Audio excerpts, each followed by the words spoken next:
नमस्कार दोस्तों, स्वागत है आपका डीप नॉलेज में।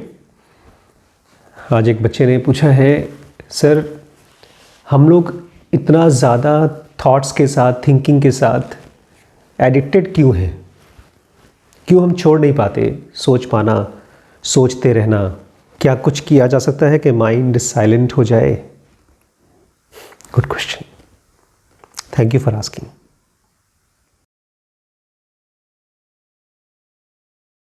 हम इसलिए सोचना बंद नहीं कर पाते क्योंकि हम अपने माइंड और अपनी थिंकिंग के साथ बहुत ही स्ट्रांगली आइडेंटिफाई करते हैं। हम अपने एक सेंस ऑफ सेल्फ होता है, अपने होने का सेंस, ये इसी थॉट से डिराइव करते हैं। बहुत गहरे में हम ये बात बिलीव करते हैं कि अगर हमने सोचना बंद कर दिया तो हम नहीं रह जाएंगे, हम ख़त्म हो जाएंगे। धीरे धीरे जैसे जैसे हम ग्रो होते जाते हैं, हम अपनी एक सेल्फ इमेज बनाते हैं। हम कौन हैं, हमारा ओहदा क्या है, हमारा रिलीजन क्या है, हमारा प्रोफेशन क्या है। इसको हम लोग नकली सेल्फ कह सकते हैं। इसको मैं आम भाषा में ईगो कहता हूँ। और ये ईगो एक तरह से आप कह सकते हैं जैसे कंप्यूटर में एक वायरस आ जाता है, चलता रहता है, ऐसे ही हमारे अंदर में ये ईगो ज़िंदा रहता है। कैसे? थिंकिंग करते करते, रादर कहना चाहिए ओवर थिंकिंग करते करते।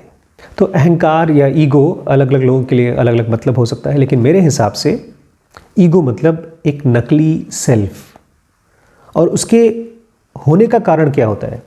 उसके होने का कारण होता है unconscious identification with the mind और थिंकिंग।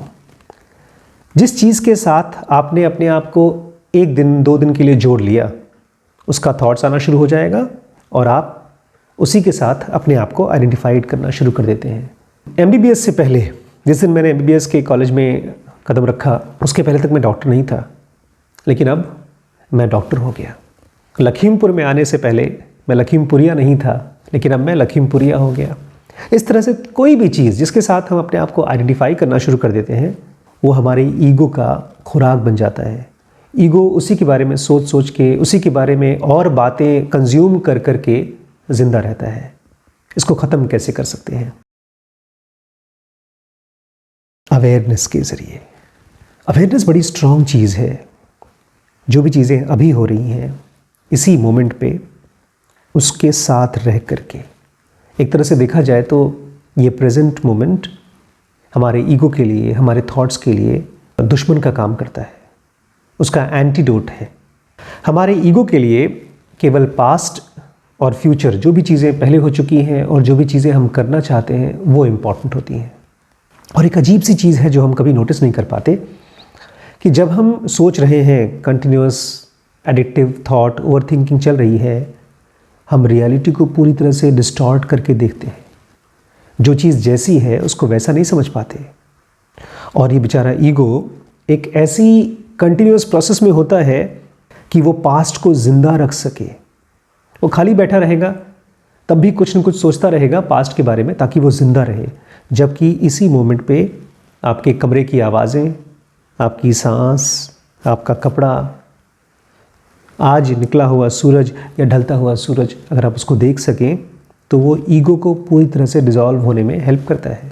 लेकिन ईगो बेचारा बिजी है पास्ट को ज़िंदा रखने के लिए कंटिन्यूअसली। हमारा ईगो कहेगा कि हम खुश तब रहेंगे जब हमारी नौकरी लग जाएगी, या सैलरी बढ़ जाएगी, या बेटा हो जाएगा, या मेरा घर बन जाएगा, या शायद मैं एनलाइटेंड हो जाऊंगा। इस तरह के ढेर सारे थॉट्स प्रोड्यूस कर करके ईगो अपने आप को ज़िंदा रखने की कोशिश करता है। नकली सेल्फ या नकली आइडेंटिफिकेशन खुद को ज़िंदा रखता है। और बेचारा इस चक्कर में जो कुछ भी उसके सामने है, उसकी लाइफ की प्रॉब्लम्स, उसकी स्ट्रगल, उसका काम, उसको वो देखता है पास्ट के चश्मे के थ्रू। और इसीलिए वो प्रॉब्लम्स को सॉल्यूशंस के साथ कनेक्ट नहीं कर पाता। कहते हैं हर एक प्रॉब्लम बीज की तरह होता है, उसका सॉल्यूशन उसके अंदर होता है। लेकिन हम तो उस प्रॉब्लम को देख ही नहीं पा रहे हैं। हम तो पास्ट के खिड़की से उसको देखते हैं और फिर पूरी तरह से मिस कर जाते हैं। हम इसलिए भी इस प्रेजेंट मोमेंट को मिस कर जाते हैं क्योंकि हम इस प्रेजेंट मोमेंट से हर समय कुछ न कुछ चाहते रहते हैं। हमारे थॉट्स कुछ न कुछ चाहते रहते हैं। इसलिए तो कृष्ण कहते हैं, अर्जुन फल की चिंता मत करो, कर्म करो। कर्म मतलब जो यहाँ अभी है वो करो।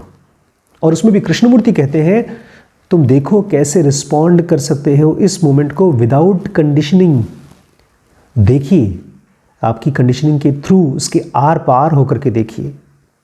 अगर आप इस ओवर थिंकिंग से फ्री होना चाहते हैं तो इसकी कुंजी इस प्रेजेंट मोमेंट की वैल्यू है।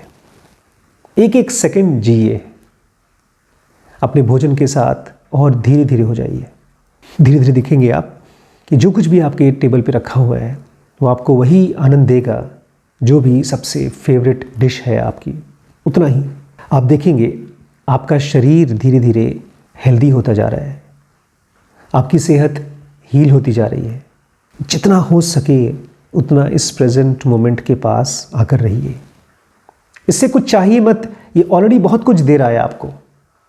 उसको परसीव करिए, सुनिए, देखिए, जहाँ जहाँ पर भी ये प्रेजेंट मोमेंट हो सकता है। नेचर एक तरह से हमारा भगवान है। किसी मंदिर में भगवान नहीं है, हमारे आसपास इसी मोमेंट पे नेचर है। उसके साथ रहिए और अपने ओवर थिंकिंग को डिसॉल्व होने दीजिए, जाने दीजिए। उसको विश्वास मत करिए, वो सब नकली है, उसकी सारी बातें नकली हैं, झूठा है, पास्ट है। और फिर आप देखेंगे एक मैजिक होते हुए। लेकिन वो तब होता है जब आप शांत रहना सीख लेते हैं, जब आप उस मैजिक का वेट नहीं करते। थैंक यू दोस्तों। अगर आप इस वीडियो के साथ कनेक्ट हो पाए तो अपने दोस्तों से शेयर करिए, लाइक ज़रूर करिएगा, सब्सक्राइब किए बिना जाइएगा मत। और यहाँ पर ये व्हाट्सएप नंबर है, इसमें ढेर सारे अलग अलग कोर्सेज हैं। मैंने सारे कोर्सेज को 4 पार्ट में डिवाइड किया है। एक डिसीजन मेकिंग का कोर्स है जिसको हमने धर्म के नाम से पुकारा है। स्पिरिचुअल जो का बेसिक एडवांस कोर्स है उसको हम मोक्ष के नाम से पुकारते हैं। रिलेशनशिप के कोर्स को हम काम के नाम से पुकारते हैं। और लास्ट में पैसे का, फाइनेंशियल फ्रीडम का, उसको हम अर्थ के नाम से पुकार रहे हैं। तो ये 4 बेसिक हेडिंग है जिसमें ढेर सारे अलग अलग टॉपिक्स हैं। वो सब आप ऐप में जाकर के डीप स्पेस नॉलेज, अगर आप प्ले स्टोर पे जाएंगे तो आपको मिल जाएगा। और अगर कोई जानकारी चाहिए इन कोर्सेज़ के बारे में तो ये व्हाट्सएप नंबर है, व्हाट्सएप कर लीजिए। थैंक यू दोस्त।